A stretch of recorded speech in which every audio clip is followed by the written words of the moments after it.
November 25, 2020. Hotel Via San Martino, Milan. Diego Maradona walked through the lobby carrying a briefcase that contained enough evidence to destroy 3 FIFA presidents, 2 World Cup tournaments, and the most powerful sports agency in Europe. He had 48 hours to live. The bellhop who escorted him to the penthouse suite was Giuseppe Torretti, a man who had been feeding information to Argentine intelligence for 12 years. The same man who had murdered federal investigator Carlos Mendez in this exact hotel 11 years earlier. What happened in the next 2 days would be covered up by every major news outlet. The briefcase would disappear. The security footage would be wiped. And when Maradona died of a heart attack in Buenos Aires, the world mourned a football legend. They never knew they were mourning the last honest man in the sport. Before we jump back in, tell us where you're tuning in from, and if this story touches you, make sure you're subscribed, because tomorrow I've saved something extra special for you. Giuseppe Torretti's hands trembled as he slid the keycard into the penthouse door. Not from nerves, he'd done this dance too many times for that, but from the amphetamines coursing through his system, the only thing keeping him functional after 3 sleepless nights. The lock clicked green, and Maradona brushed past him into the suite without a word. "Your bags, Signor Maradona?" Giuseppe's voice carried the practiced servility of a man who'd perfected the art of being invisible. "Leave them." Maradona moved to the floor-to-ceiling windows overlooking the Navigli district, the briefcase still clutched in his left hand. "And Giuseppe?" The bellhop froze. In 12 years of feeding intelligence, no mark had ever used his real name. "Si, signor? Tell your handlers I want to make a deal." The November rain streaked the glass as Giuseppe studied Maradona's reflection.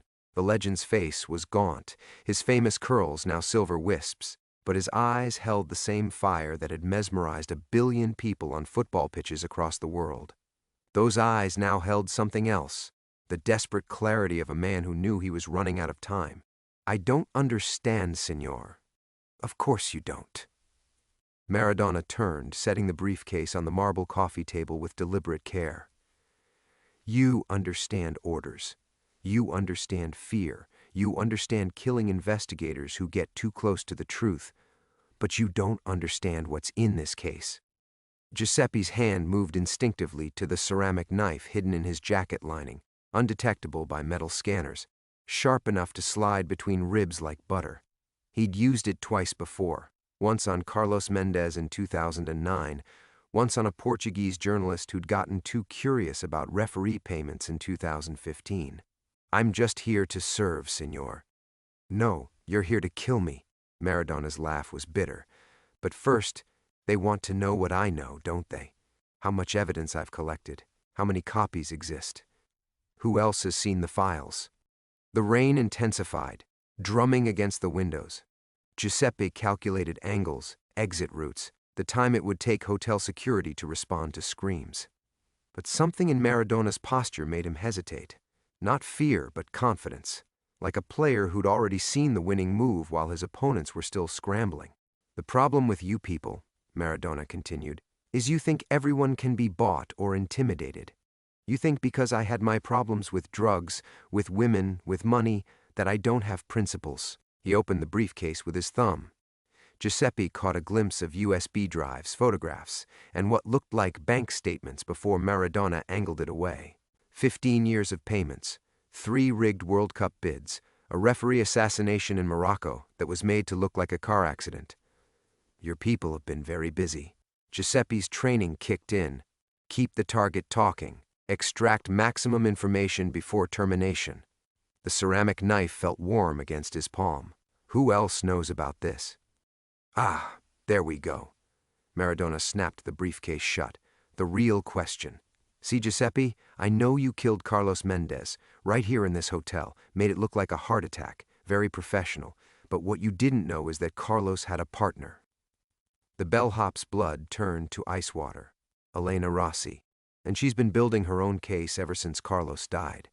Different evidence, different sources, but the same conclusion. FIFA isn't just corrupt, it's a criminal organization that eliminates anyone who threatens its existence. Where is she now? That's the beautiful part. Maradona moved to the wet bar, his movements casual despite the death threat in the room. "I don't know. She disappeared after Carlos died, went underground, but I know she's still out there, and I know she's still investigating. Giuseppe weighed his options. His orders were clear: extract information, eliminate the target, retrieve the briefcase. But if there was another investigator with parallel evidence, the situation had just become exponentially more complicated. Here's my proposal, Maradona continued, pouring himself 3 fingers of whiskey. I give you the briefcase. I disappear quietly, maybe a convenient heart attack, very believable given my health. But in exchange, you call off the hunt for Elena. Let her live her quiet life, whatever that is now. You would die for someone you've never met? Maradona raised his glass in a mock toast. I'm going to die anyway, Giuseppe. We both know that. The question is whether I die for nothing, or whether I die to save the one person who might still be able to expose the truth. Outside, the Milano skyline glittered through the rain like scattered diamonds.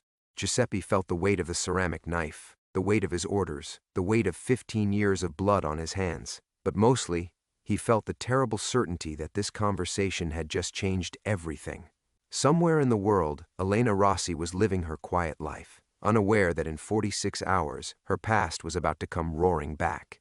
7,000 miles south of Milan, Elena Rossi was bleeding ink onto her fingers. The fountain pen had cracked somewhere between Cortazar and Marquez, leaving a small blue stain that bloomed across her thumb as she catalogued the morning's acquisitions. She paused, watching the ink spread like a bruise, and felt the familiar tightness in her chest that came whenever something broke unexpectedly. Control what you can control, she reminded herself, the mantra that had kept her sane for 15 years. The antiquarian bookshop occupied a narrow slice of Defensa Street in San Telmo, squeezed between a tango bar that reeked of cigarettes and a cafe that served the strongest cortado in Buenos Aires. Elena had chosen the location precisely because it was forgettable. 3 shelves of rare books, a reading chair by the window, and enough dust to discourage browsers who weren't serious collectors. The kind of place where a former FIFA corruption investigator could disappear completely. She wiped the ink from her fingers with a cloth that had seen too many such accidents, then returned to the ledger.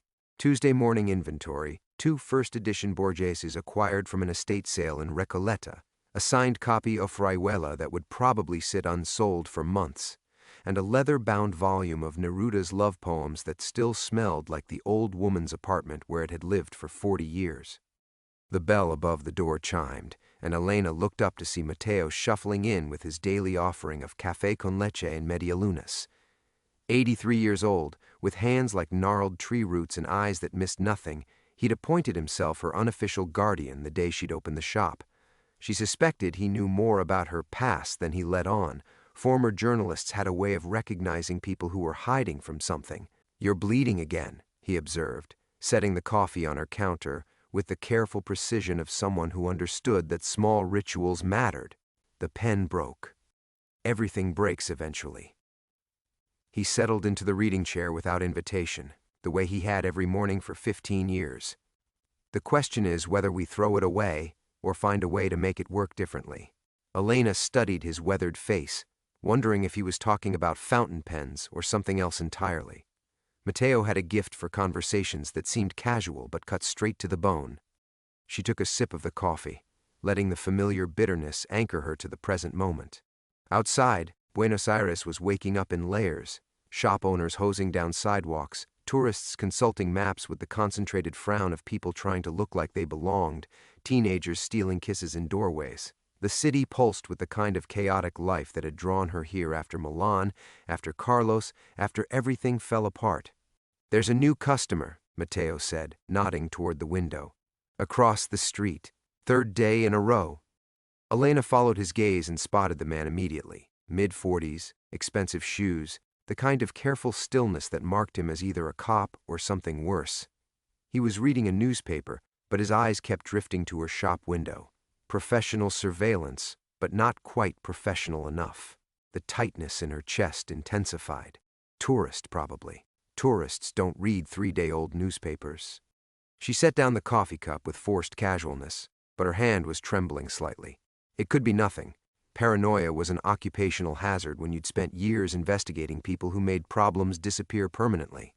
But Carlos had taught her to trust her instincts, and her instincts were screaming that her carefully constructed anonymity was starting to crack.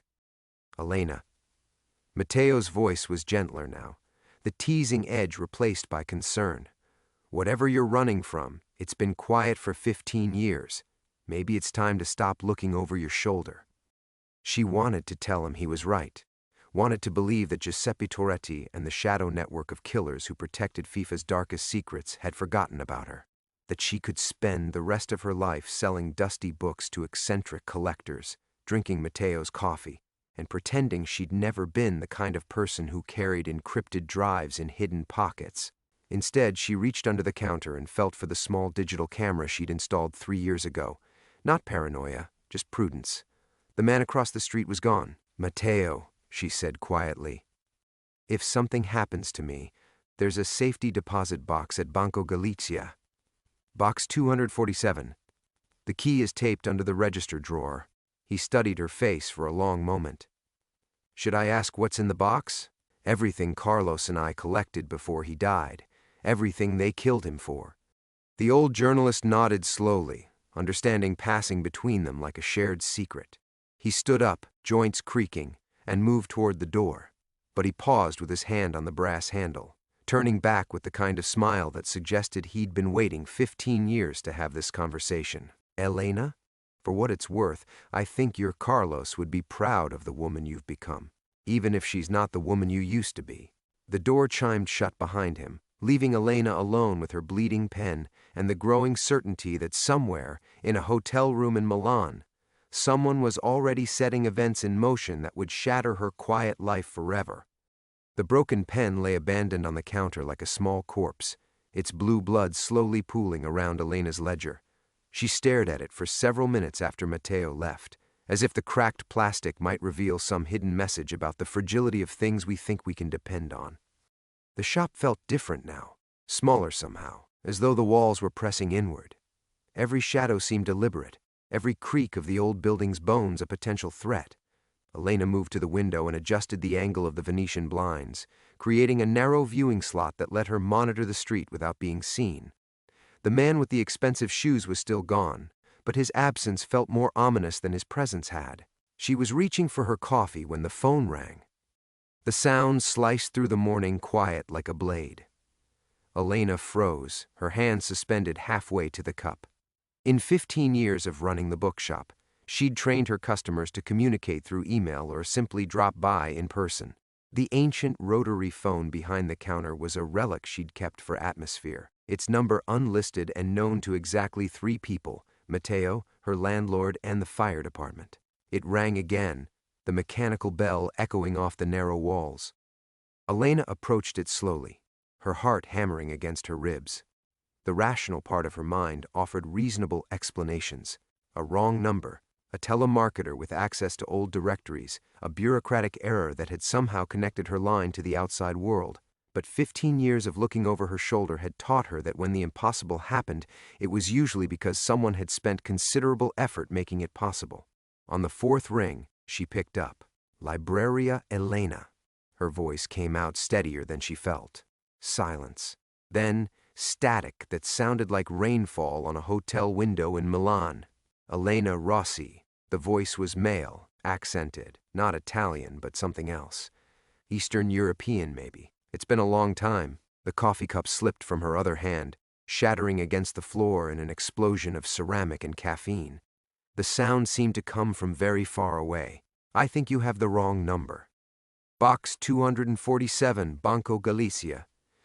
Everything Carlos collected before he died. Everything they killed him for." The man's voice was calm, almost gentle. "Those were your exact words, Elena, spoken 7 minutes ago to Matteo Aguirre, former sports correspondent for La Nacion, retired 2008. Current address 1247 Estados Unidos Street, apartment 3B, lives alone. Walks with a slight limp from a motorcycle accident in 1987. Elena's legs gave out. She caught herself against the counter, knuckles white as bone against the dark wood. The shop tilted around her like a ship in rough seas. "What do you want?" "To offer you something that belonged to someone you cared about." There was a pause, the sound of papers rustling. Carlos kept a photograph in his wallet. You know the one, taken in that little cafe near the Duomo where you used to meet your sources. You're laughing at something he said, and he's looking at you like you invented light itself. The description hit her like a physical blow. She remembered the moment exactly. Carlos had just told her an absurd story about bribing a referee's grandmother with homemade pasta to get information about fixed matches. She'd laughed so hard she'd nearly choked on her espresso. He's dead. The words came out as a whisper. Yes, but his work isn't. Another pause. Elena, someone else is dead too. Someone whose death is going to change everything you think you know about why Carlos died. Through the window, she watched a young couple argue over a street map, their voices carrying the musical cadence of tourists trying to navigate an unfamiliar city. Their problems seemed impossibly distant, clean and simple and solvable with the right turn down the right street. Who? Diego Maradona. Elena's world lurched sideways. The name hit her like cold water, shocking her system back to full alertness. Maradona had died 3 days ago. She'd read about it in Clarin, another piece of her past crumbling away. But natural causes, the papers had said. Heart failure. Predictable, almost, given his history with drugs and his recent health problems. Natural causes, she said, testing the words. Nothing about this is natural. He was killed, Elena, just like Carlos.